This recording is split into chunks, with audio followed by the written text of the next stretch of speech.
여러분, 믿기 힘든 일이 벌어졌습니다. 트럼프 대통령이 전쟁까지 불사하겠다며 덴마크를 협박했습니다. 목표는 북극의 심장, 그린란드.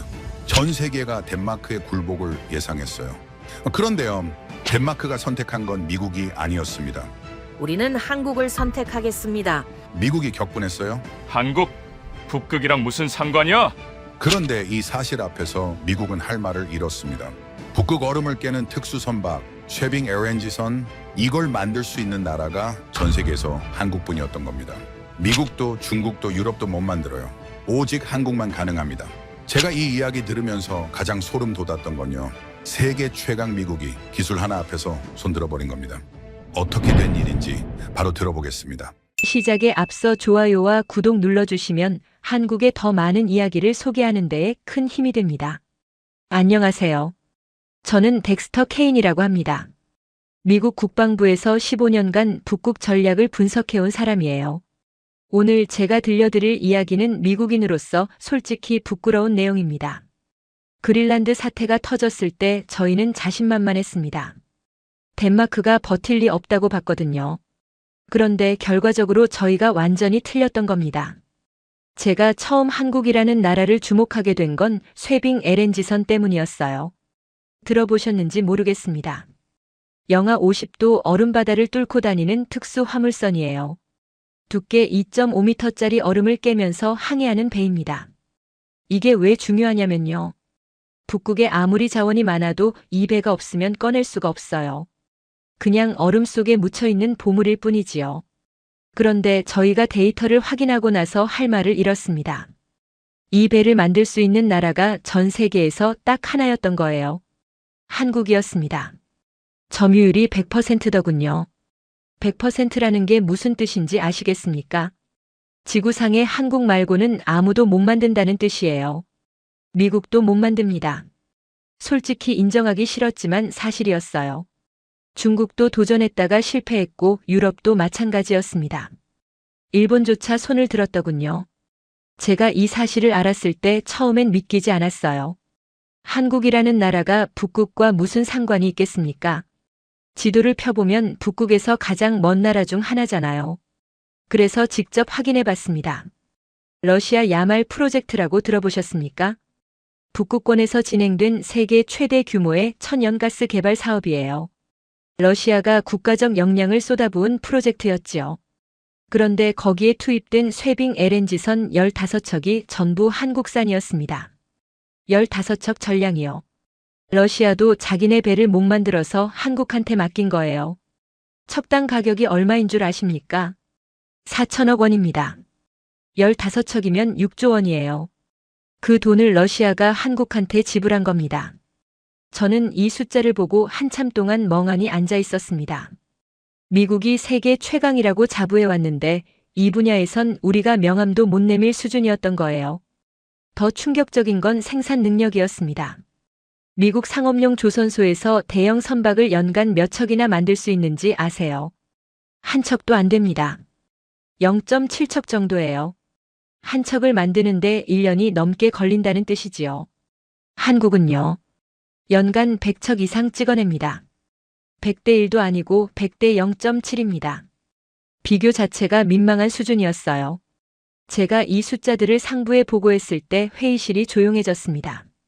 아무도 말을 못하더군요. 그제야 현실이 보이기 시작했던 겁니다. 우리가 그린란드를 가져간다고 해도 개발은 어떻게 할 것인가? 쉐빙선이 없으면 자원을 꺼낼 수가 없는데 그 배는 한국만 만들 수 있었어요. 결국 미국이 큰 소리 쳤지만 정작 열쇠는 한국이 쥐고 있었던 겁니다. 제가 이 이야기를 들으면서 가장 전해드리고 싶은 게 있어요. 한국은 소리 지르지 않았습니다. 자기들이 최고라고 떠벌리지도 않았어요. 그냥 묵묵히 기술을 쌓아왔더군요. 50년 동안요. 그리고 어느 순간 세계가 고개를 숙일 수밖에 없는 위치에 올라가 있었습니다. 강대국들이 싸우는 동안 한국은 기술을 만들고 있었던 거예요. 그 무렵 워싱턴은 들떠 있었습니다. 백악관에서 그린란드 확보 지시가 내려왔거든요. 대통령이 직접 나섰다는 건 그만큼 중요한 사안이라는 뜻이었어요. 저는 당시 북극 전략팀 브리핑에 참석했습니다. 회의실 분위기가 아직도 기억나요. 다들 자신감에 차 있었지요. 마치 이미 이긴 게임을 하는 것처럼요. 그린란드가 왜 그렇게 중요했는지 설명을 드려야 할 것 같습니다. 그린란드는 면적이 217만 제곱킬로미터예요. 한반도의 10배, 프랑스의 4배 크기입니다. 하지만 진짜 가치는 땅 위가 아니라 땅 아래에 있었어요. 희토류 매장량이 3,860만 톤입니다. 중국 전체 매장량에 버금가는 규모였지요. 희토류가 뭐냐고요? 전기차 모터, 미사일 유도장치, 풍력 발전기에 반드시 들어가는 핵심 광물이에요. 그런데 당시 전 세계 공급의 90%를 중국이 쥐고 있었습니다. 미국 입장에서 그린란드는 중국의 목줄에서 벗어날 수 있는 유일한 탈출구였던 거예요. 거기에 북극 항로까지 열리고 있었습니다. 수에즈 운하를 거쳐 유럽에서 아시아까지 40일 걸리던 게 북극 항로로는 23일이면 된다더군요. 물류혁명이 코앞이었어요. 그러니 대통령이 욕심을 낼 만했습니다. 브리핑에서 한 장성이 이렇게 말했던 게 기억나요. 덴마크는 인구 600만짜리 소국이다. 압박하면 한 달 안에 결론 난다고요. 모두들 고개를 끄덕였습니다. 저도 마찬가지였어요. 세계 최강 대국이 작정하고 밀어붙이는데 누가 버티겠습니까? 대통령은 거침없었습니다. 언론 앞에서 그린란드가 미국 안보에 절대적으로 필요하다고 공개 발언을 했어요. 모든 옵션이 테이블 위에 있다는 말도 덧붙였지요. 모든 옵션이라는 건 군사적 수단까지 포함한다는 뜻이었습니다. 나토 동맹국을 상대로 그런 말을 하다니요. 지금 생각하면 얼마나 오만했는지 모릅니다. 하지만 그때는 당연하다고 생각했어요. 미국이니까 가능하다고요. 백악관 분위기는 축제 같았습니다. 언제 협상 테이블을 만들지, 어떤 조건을 제시할지 다들 앞다투어 시나리오를 내놓았어요. 덴마크가 거부하면 경제 압박을 가하자는 의견도 있었고 그린란드 자치정부를 직접 공략하자는 주장도 나왔습니다. 저희는 이미 승리한 기분이었어요. 그때 저희가 빠뜨린 게 하나 있었습니다. 그린란드를 가져간 다음에 어떻게 할 것인가였지요. 사실 그 질문은 누구도 진지하게 던지지 않았어요. 가져가면 당연히 개발하는 거 아니냐는 분위기였거든요.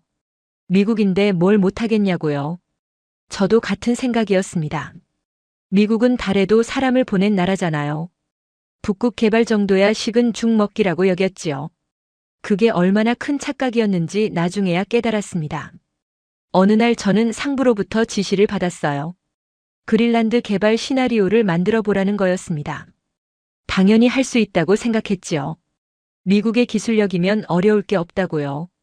그런데 자료를 뒤지기 시작하면서 이상한 점을 발견했습니다. 북극 자원 개발에 관한 미국 측 보고서가 거의 없었어요. 연구 자료는 많았습니다. 하지만 실제로 개발을 해본 기록이 없었지요. 처음엔 대수롭지 않게 여겼습니다. 아직 시작 전이니까 그럴 수 있다고요. 그런데 다른 나라 자료를 찾아보다가 뜻밖의 이름을 발견했어요. 한국이었습니다. 러시아 야말 프로젝트 관련 자료를 보는데 한국 기업 이름이 계속 나오더군요. 처음엔 오류인 줄 알았습니다. 한국이 북극 개발이랑 무슨 상관이 있겠어요. 분명히 잘못된 정보라고 생각했지요.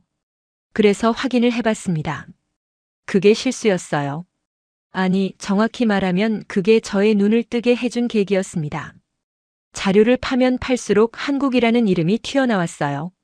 쇠빙선, 급지 플랜트, 특수장비. 북극 관련 핵심 기술마다 한국이 연결되어 있었습니다.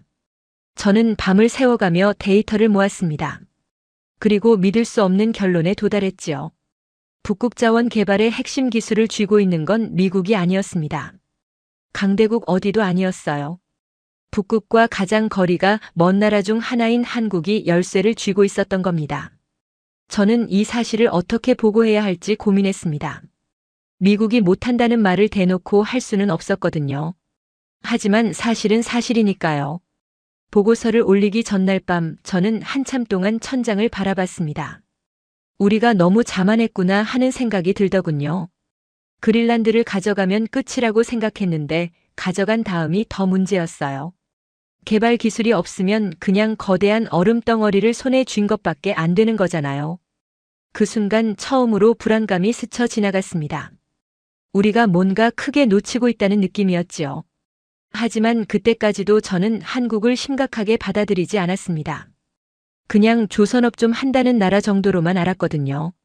미국이 마음먹으면 금방 따라잡을 수 있다고 여겼어요. 그게 얼마나 순진한 생각이었는지 곧 알게 되었습니다. 덴마크의 반응은 예상과 완전히 달랐습니다. 미국이 압박을 시작하자 전 세계가 덴마크의 굴복을 예상했어요. 저희도 그렇게 봤지요. 인구 600만의 작은 나라가 미국을 상대로 버틸 수 있겠습니까? 그런데 덴마크 총리가 기자회견을 열었습니다. 그 장면이 아직도 눈에 선해요. 총리는 담담한 표정으로 말했습니다. 그린란드는 매물이 아니라고요. 어떤 외부 압력에도 굴복하지 않겠다고 선언했지요. 세계가 깜짝 놀랐습니다. 작은 나라가 초강대국 앞에서 정면으로 맞선 거예요. 백악관 분위기가 싸늘해졌습니다. 예상 밖의 저항에 당황한 기색이 역력했지요. 대통령은 더 강하게 밀어붙이라고 지시했습니다. 그런데 진짜 충격적인 건 그 다음이었어요. 덴마크 측에서 역질문을 던져온 겁니다. 외교 채널을 통해 전달된 메시지였지요. 내용이 간단했어요. 미국이 그린란드를 원한다면 한 가지만 증명해달라고요. 개발 능력이 있느냐는 거였습니다. 처음엔 무슨 뚱딴지 같은 소리인가 싶었어요. 미국이 개발 능력을 증명하라고. 달에 사람을 보낸 나라한테요. 농담처럼 들렸습니다. 그런데 덴마크 측이 구체적으로 물어왔어요. 쇠빙선 건조 능력이 있느냐, 영하 50도에서 작동하는 시추 장비가 있느냐, 얼음 바다에서 자원을 운송할 체계가 있느냐고요. 회의실이 조용해졌습니다. 아무도 대답을 못하더군요. 저는 그때 처음으로 등골이 서늘해지는 걸 느꼈습니다. 질문에 답할 수가 없었거든요. 아니, 답은 있었어요. 다만 그 답이 우리 입에서 나올 수 없는 말이었지요. 없다. 미국에는 그런 능력이 없었습니다. 쇠빙선 건조 능력도 형편없었고 극지 인프라 기술도 부족했어요. 북극 환경에서 실제로 자원을 꺼내본 경험이 거의 전무했지요. 덴마크가 그걸 알고 있었던 겁니다. 저는 당혹감을 감출 수 없었어요. 작은 나라라고 얕봤는데 그들은 미국의 약점을 정확히 꿰뚫고 있었습니다. 우리가 허세를 부리고 있다는 걸 알고 있었던 거예요. 그 뒤로 협상 분위기가 완전히 달라졌습니다. 미국 측은 계속 압박했지만 말에 힘이 빠지기 시작했어요. 덴마크는 오히려 당당해졌지요. 그들의 논리는 단순했습니다. 가져가실 거면 가져가시라고요. 대신 개발은 어떻게 하실 건지 말해달라고요. 미국이 대답을 못하니까 덴마크가 주도권을 쥐기 시작한 거예요. 저는 그 광경을 보면서 묘한 기분이 들었습니다. 싸움에서 중요한 건 주먹 크기가 아니구나 싶었지요. 상대의 급소를 아느냐 모르느냐가 관건이었어요. 덴마크는 미국의 급소를 정확히 알고 있었습니다. 그 급소가 바로 기술이었습니다. 힘으로는 미국을 이길 수 없어요. 경제력으로도 안 되지요. 하지만 기술이라는 한 가지 포인트에서 미국이 약하다는 걸 덴마크는 간파했던 겁니다. 그때부터 저는 본격적으로 조사에 들어갔습니다. 미국의 극지 개발 역량이 실제로 어느 수준인지 파악해야 했어요. 결과는 참담했습니다. 미국 상업용 조선업은 사실상 붕괴한 상태였어요. 군함은 만들지만 민간 상업용 선박, 특히 특수선 분야는 경쟁력이 거의 없었지요. 쇠빙선 건조 능력은 연간 한 척도 채 안 됐어요. 극지 인프라 기술도 마찬가지였습니다. 연구는 많이 했어요. 논문도 쏟아져 나왔지요. 하지만 실제로 북극에서 무언가를 건설하고 운영해 본 경험이 거의 없었습니다. 이론과 현실은 다른 거잖아요. 반면에 러시아는 달랐습니다. 야말 프로젝트를 통해 실제로 북극 개발을 해봤거든요. 그런데 그 러시아조차 핵심 장비는 직접 못 만들었어요. 어디서 가져왔겠습니까? 한국이었습니다. 러시아가 국가적 역량을 쏟아부은 야말 프로젝트에서 가장 중요한 장비인 쇠빙, LNG선을 한국한테 맡겼던 거예요. 러시아도 못 만드는 배를 한국이 만들었다는 뜻이지요. 저는 이 사실을 알고 한동안 멍하니 앉아 있었습니다. 세계 지도가 다시 그려지는 느낌이었어요. 미국이 최강이라고 생각했는데 적어도 이 분야에서는 아니었습니다. 덴마크가 버틸 수 있었던 이유가 그제야 이해됐어요. 그들에게는 카드가 있었던 겁니다. 미국 말고 다른 선택지가 있었던 거예요. 그 선택지가 한국이었습니다. 저는 상부에 보고서를 올렸습니다. 내용이 불편했지만 사실을 숨길 수는 없었지요. 미국의 극지 개발 역량이 기대에 훨씬 못 미친다는 내용이었어요. 보고서를 읽은 상관의 얼굴이 굳어지던 게 기억납니다. 한참 동안 말이 없다가 한마디 하더군요. 그럼 우리가 그린란드를 가져가도 개발은 못한다는 거냐고요. 저는 대답했습니다. 단독으로는 어렵다고요. 누군가의 도움이 필요하다고요. 회의실에 무거운 침묵이 흘렀습니다. 세계 최강 대국이 도움이 필요하다니요. 받아들이기 힘든 현실이었지요. 그런데 더 충격적인 보고가 뒤따라왔습니다. 덴마크가 한국과 접촉 중이라는 첩보였어요. 한국이라는 이름이 처음 나왔을 때 회의실 반응은 비웃음이었습니다. 한국이요. 그 작은 나라가 북극이랑 무슨 상관이 있겠습니까? 삼성 휴대폰이나 만드는 나라 아니냐는 반응이 대부분이었지요. 저도 처음엔 그렇게 생각했어요. 하지만 첩보 내용이 구체적이었습니다. 덴마크 고위급 인사가 한국을 방문했다는 거예요.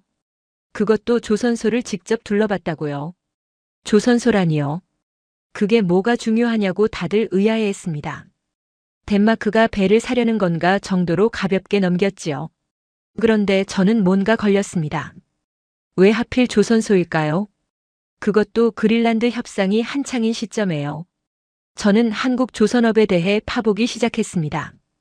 그리고 제가 얼마나 세상 물정을 몰랐는지 깨달았지요. 한국 조선업은 그냥 배 만드는 수준이 아니었습니다. 세계 1위였어요. 그것도 압도적인 1위였지요. 고부가가치 선박시장에서 한국의 점유율은 70%가 넘었습니다. LNG선, 컨테이너선, 특수화물선 할 것 없이 한국이 싹쓸이하고 있었어요. 그 중에서도 가장 충격적이었던 건 쇠빙 LNG선이었습니다. 이 배를 만들 수 있는 나라가 전 세계에서 한국뿐이라는 걸 알았을 때 저는 숨이 멎는 것 같았어요. 100% 점유율이라니요. 경쟁자가 없다는 뜻이잖아요. 미국은요. 미국은 이 배를 못 만듭니다. 시도해 본 적도 없어요. 중국은 도전했다가 실패했고 일본도 손을 들었지요. 유럽 조선업은 이미 오래전에 무너졌고요. 오직 한국만 가능했습니다. 쇠빙 LNG선이 뭐 그리 대단하냐고요. 설명을 드려야겠네요. 이 배는 두 가지 극한 기술이 동시에 적용됩니다. 첫째, 두께 2.5m 얼음을 깨면서 항해해야 해요. 엄청난 충격을 견뎌야 하지요. 둘째, 배 안에는 영하 163도로 유지되는 LNG 탱크가 있어요. 생각해보세요. 배 밖은 얼음을 부수는 충격이 계속되고 배 안은 영하 163도를 유지해야 합니다. 이 두 가지가 동시에 작동하는 구조를 만들어야 하는 거예요. 충격은 진동을 만들고 극저온은 수축을 일으킵니다. 완전히 상반되는 현상이에요. 이걸 동시에 해결하는 게 얼마나 어려운지 상상이 되시나요? 미국이 못 만드는 이유가 있었습니다. 기술이 없어서예요. 중국이 실패한 이유도 같아요. 이론적으로는 알아도 실제로 구현하는 건 차원이 다른 문제거든요. 한국은 해냈습니다. 그것도 대량 생산 체제까지 갖췄지요. 저는 자료를 더 뒤졌습니다. 파면 팔수록 충격이 커졌어요. 러시아 야말 프로젝트에 투입된 쇠빙 LNG선 15척이 전량 한국산이었습니다. 러시아가 가장 공들인 국책 사업에서 핵심 장비를 한국한테 맡긴 거예요. 러시아도 못 만들었으니까요. 척당 가격이 4천억 원이었습니다. 15척이면 6조 원이에요. 러시아가 한국한테 6조 원을 지불한 겁니다. 이 숫자를 보고 저는 한참 동안 계산기를 두드렸습니다. 미국 입장에서 이게 무슨 의미인지 파악해야 했거든요. 결론은 명확했습니다. 미국이 그린란드를 가져가도 개발하려면 한국이 필요하다는 거였어요. 쇠빙선 없이는 북극 자원을 운송할 수 없습니다. 그 쇠빙선은 한국만 만들어요. 간단한 논리였지요. 저는 이 사실을 상부에 보고했습니다. 회의실이 얼어붙었어요. 한장성이 질문했습니다. 우리가 직접 만들 수는 없느냐고요. 저는 대답했습니다. 만들려면 최소 10년에서 15년은 걸린다고요. 기술 개발부터 해야 하니까요. 그것도 성공한다는 보장이 없다고요. 회의실에 한숨 소리가 퍼졌습니다. 다른 사람이 물었어요. 중국은 어떠냐고요? 저는 고개를 저었습니다.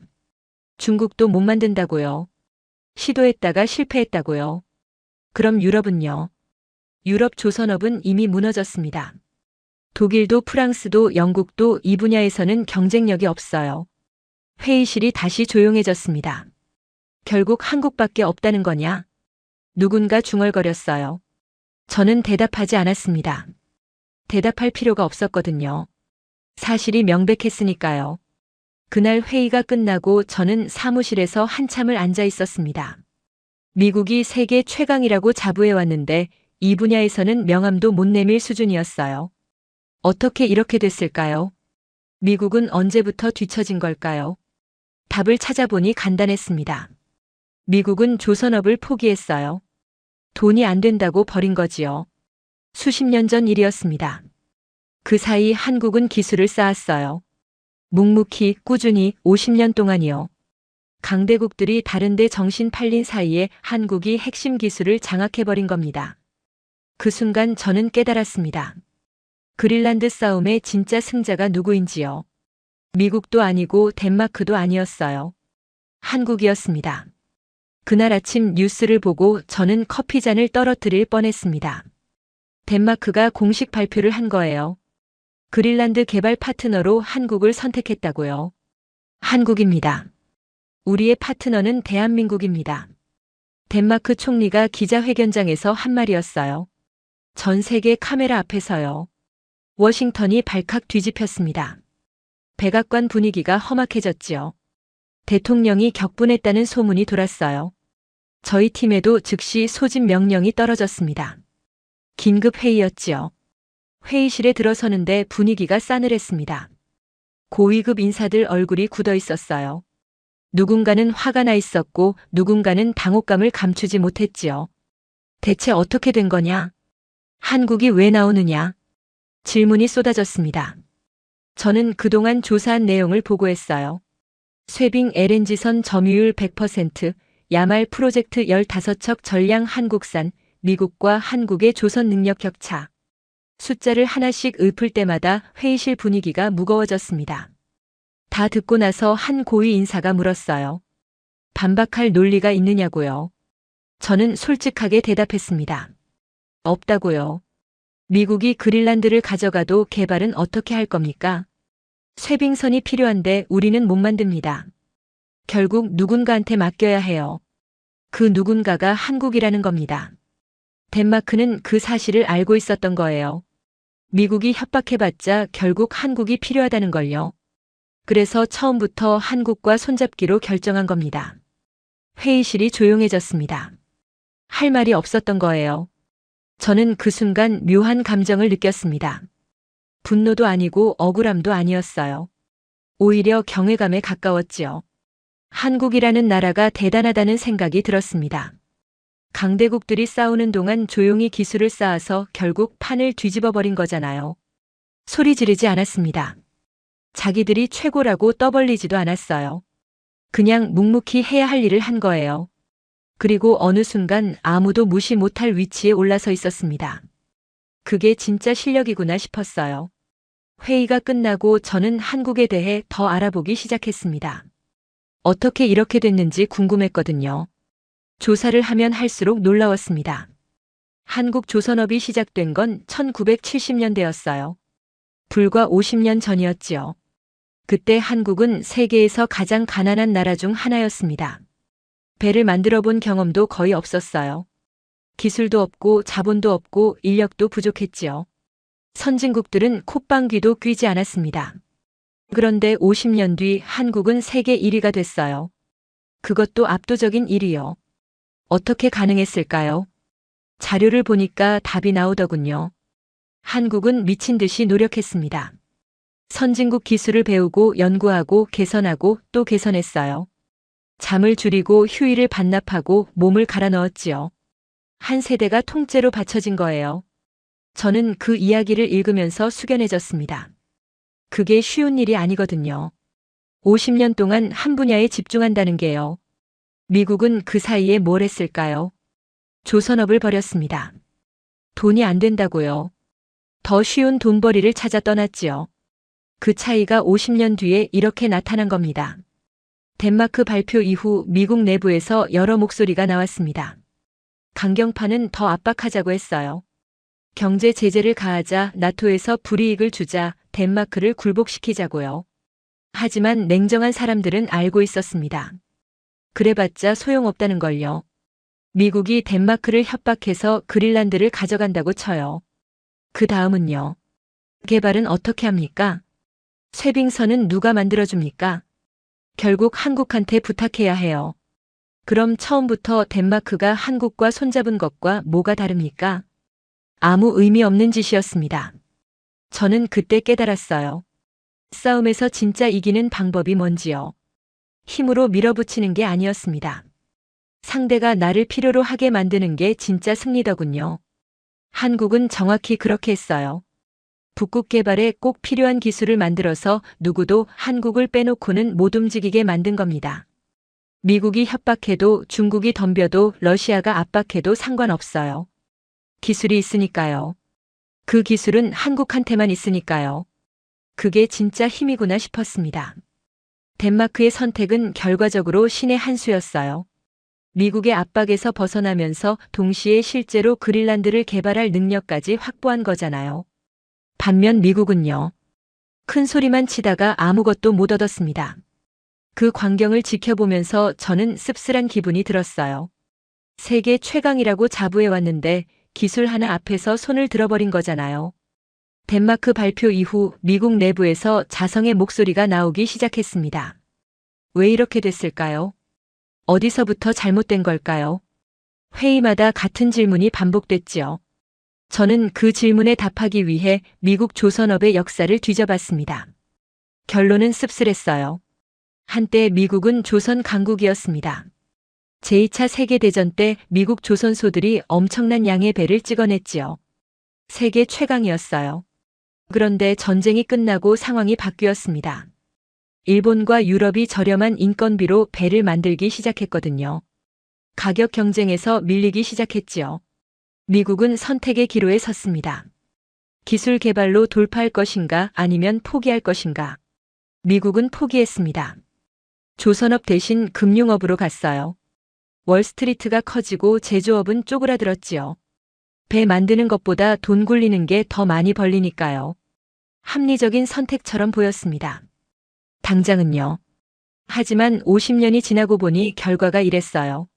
쇠빙선 하나 못 만드는 나라가 됐습니다. 반면 한국은 다른 선택을 했습니다. 한국도 어려웠어요. 1970년대 한국은 가난한 나라였습니다. 기술도 없고 자본도 없었지요. 선진국들이 비웃었어요. 저 가난한 나라가 배를 만든다고요. 그런데 한국은 이를 악물고 덤벼들었습니다. 처음에는 일본 기술을 배웠어요. 허드레실부터 시작했지요. 용접하고 철판 깎고 페인트 칠하고. 그러면서 기술을 익혔어요. 10년이 지나니까 중간 수준이 됐습니다. 20년이 지나니까 선진국을 따라잡았지요. 30년이 지나니까 앞서기 시작했어요. 그리고 50년이 지난 지금 한국은 세계 1위입니다. 누구도 넘볼 수 없는 위치에 올랐지요. 미국이 금융업에서 돈 노름하는 동안 한국은 공장에서 용접봉을 잡고 있었어요. 그 차이가 50년 뒤에 이렇게 나타난 겁니다. 저는 이 사실을 알고 많은 생각이 들었습니다. 미국이 잘못한 게 뭘까요? 조선업을 버린 게 잘못일까요? 아니면 기술을 경시한 게 잘못일까요? 둘 다인 것 같아요. 미국은 기술을 너무 쉽게 봤습니다. 돈만 있으면 뭐든 살 수 있다고 생각했지요. 기술도 돈 주고 사면 된다고요. 하지만 진짜 핵심 기술은 돈으로 못 사요. 시간이 필요합니다. 경험이 필요하고 실패가 필요하고 그걸 견디는 끈기가 필요해요.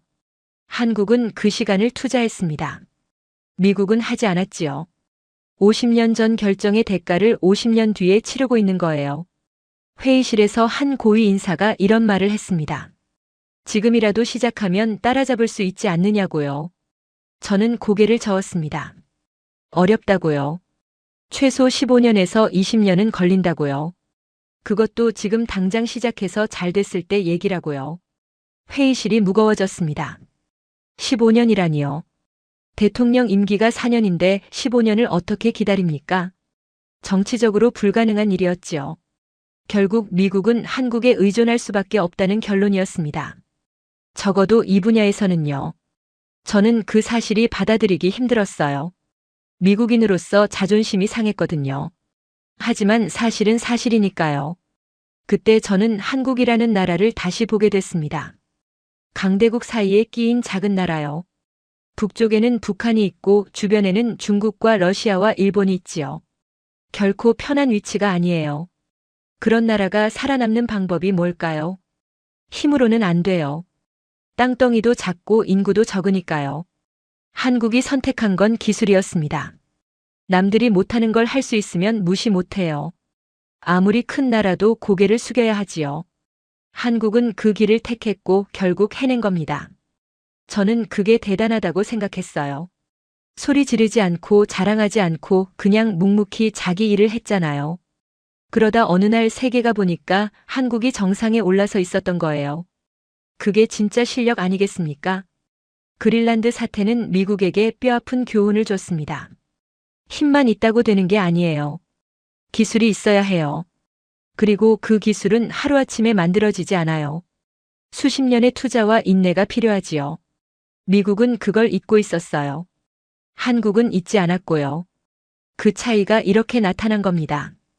덴마크 발표 이후 세계가 움직이기 시작했습니다. 처음엔 관망하던 나라들이 하나둘 한국에 연락하기 시작했어요. 저희 귀에도 정보가 들어왔지요. 노르웨이가 먼저 움직였습니다. 북극권 국가잖아요. 당연히 자체 기술이 있을 거라 생각했는데 그게 아니었어요. 쇠빙 LNG선은 노르웨이도 못 만든다더군요. 노르웨이 에너지부 장관이 한국을 방문했다는 소식이 들려왔습니다. 협력을 요청한 거예요. 그 뒤로 줄이 이어졌습니다. 호주가 연락했어요. 인도가 접촉했지요. 중동에서는 사우디아라비아와 카타르가 러브콜을 보냈습니다. 유럽에서도 네덜란드, 독일, 영국이 관심을 표명했어요. 세계가 한국 앞에 줄을 서기 시작한 겁니다. 저는 그 광경을 보면서 묘한 기분이 들었습니다. 얼마 전까지만 해도 무시당하던 나라잖아요. 아시아의 작은 나라 삼성 휴대폰이나 만드는 곳, 그 정도로만 여겨졌는데요. 지금은 완전히 달라졌어요. 한국 조선소 수주 잔량이 4년치를 넘었다는 보고가 들어왔습니다. 4년 동안 만들 물량이 이미 쌓여 있다는 뜻이에요. 지금 주문해도 4년은 기다려야 받을 수 있다는 거지요. 유럽 국가들이 발을 동동 굴렀습니다. 덴마크보다 먼저 연락했어야 하는데 늦었다면서요. 저는 그 이야기를 듣고 씁쓸한 웃음이 나왔어요. 불과 몇 달 전까지 한국을 무시하던 사람들이잖아요. 아시아 기술이 뭘 알겠냐고 비웃던 사람들이요. 지금은 제발 만들어달라고 줄을 서고 있더군요. 그 와중에 저희 미국도 움직여야 했습니다. 알래스카의 LNG 프로젝트가 계획되어 있었거든요. 북극권 개발이에요. 쇠빙선이 필요했지요. 누가 만들어줄 수 있겠습니까? 한국밖에 없었어요. 미국 정부가 한국의 협력을 타진했습니다. 저도 관련 회의에 참석했지요. 분위기가 묘했습니다.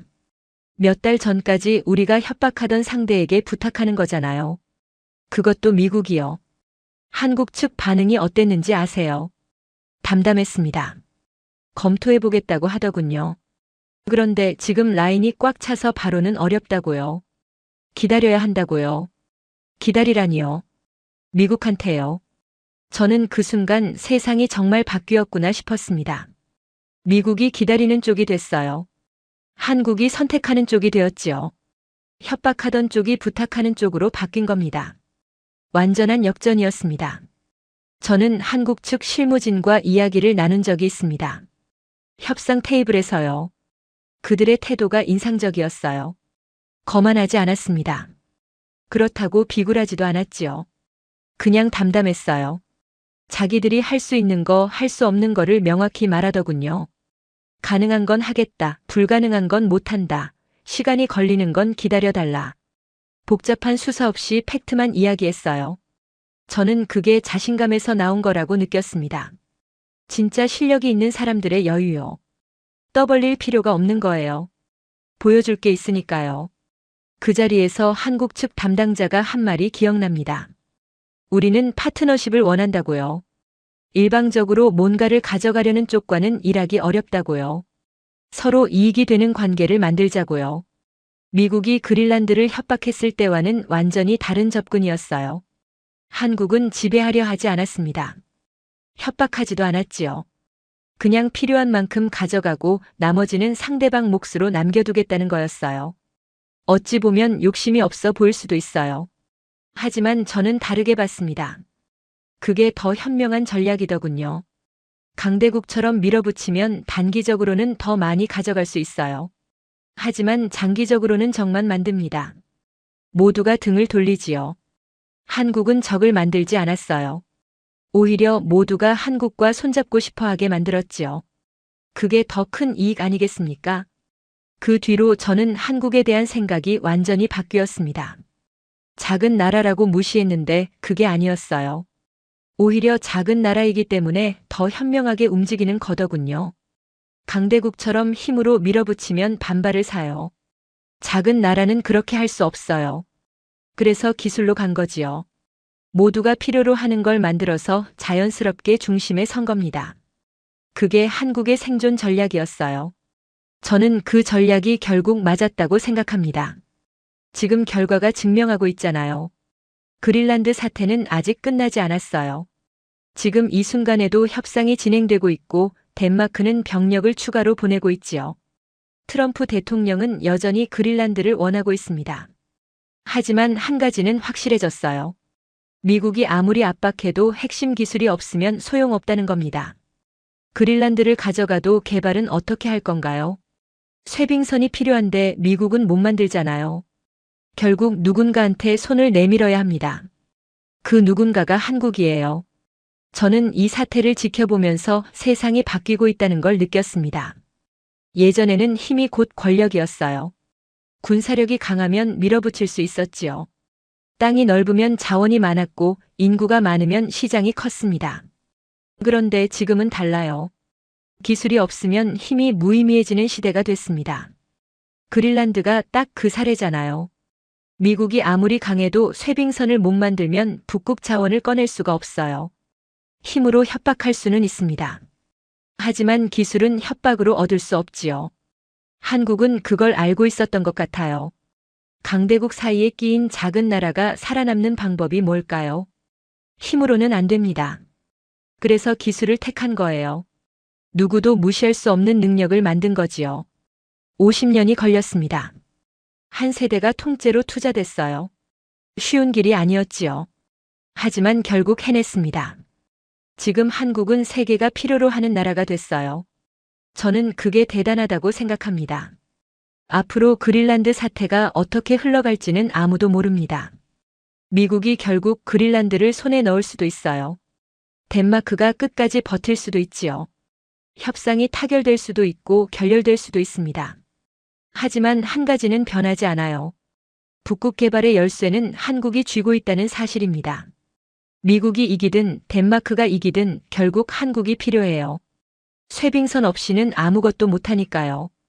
그 쇄빙선은 한국만 만들 수 있으니까요. 이게 바로 기술의 힘입니다. 저는 미국인으로서 솔직히 부끄러운 감정이 있었어요. 세계 최강이라고 자부해왔는데 이 분야에서는 명함도 못 내밀 수준이었으니까요. 그런데 동시에 배워야겠다는 생각도 들었습니다. 한국이 어떻게 여기까지 왔는지요. 50년 전만 해도 세계에서 가장 가난한 나라 중 하나였잖아요. 배를 만들어 본 경험도 거의 없었고 기술도 없고 자본도 없었지요. 그런 나라가 지금은 세계 1위입니다. 그것도 압도적인 1위요. 어떻게 가능했을까요? 자료를 찾아보니까 답이 나오더군요. 한국 사람들은 절실했습니다. 가난에서 벗어나야 했고 북한의 위협에서 살아남아야 했지요. 선택의 여지가 없었어요. 죽기 살기로 해야 했습니다. 그 절실함이 50년을 버티게 한 거예요. 미국은 그런 절실함이 없었습니다. 이미 잘 살고 있었으니까요. 편하게 돈 벌 수 있는 길이 있는데 굳이 힘든 길을 갈 이유가 없었지요. 그 차이가 50년 뒤에 이렇게 나타난 겁니다. 저는 이 이야기를 많은 사람들에게 전하고 싶었습니다. 강대국이라고 자만하면 안 된다는 걸요. 기술은 하루아침에 만들어지지 않는다는 걸요. 묵묵히 노력하는 나라가 결국 중심에 서게 된다는 걸요. 한국이 그걸 보여줬습니다. 강대국들이 싸우는 동안 한국은 기술을 쌓았어요. 소리 지르지 않았습니다. 자기들이 최고라고 떠벌리지도 않았지요. 그냥 묵묵히 자기 할 일을 했어요. 그리고 어느 날 세계가 보니까 한국이 핵심에 있었습니다. 북극과 가장 먼 나라가 북극의 열쇠를 쥐게 됐어요. 역사에 남을 일이라고 생각합니다. 그린란드 사태는 아직 현재 진행형입니다. 앞으로 어떤 결론이 나올지 저도 모르겠어요. 하지만 결과가 어떻게 되든 한 가지는 분명합니다. 세계는 이미 깨달았어요. 한국 없이는 북극 개발이 불가능하다는 걸요. 미국도 알고 중국도 알고 유럽도 압니다. 기술을 가진 나라가 진짜 강한 나라라는 걸 한국이 증명했습니다. 저는 앞으로도 이 사태를 계속 지켜볼 겁니다.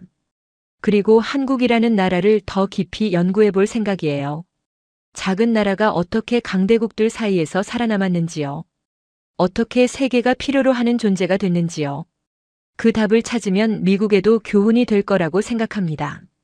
한 가지 확실한 건요. 강대국의 시대가 끝나가고 있다는 겁니다. 기술의 시대가 열리고 있어요. 그 중심에 대한민국이 있습니다. 조용히 실력을 쌓아서 세계의 판을 바꾸고 있는 나라요. 북극과 가장 먼 곳에서 북극의 열쇠를 쥔 나라요. 이게 바로 한국입니다.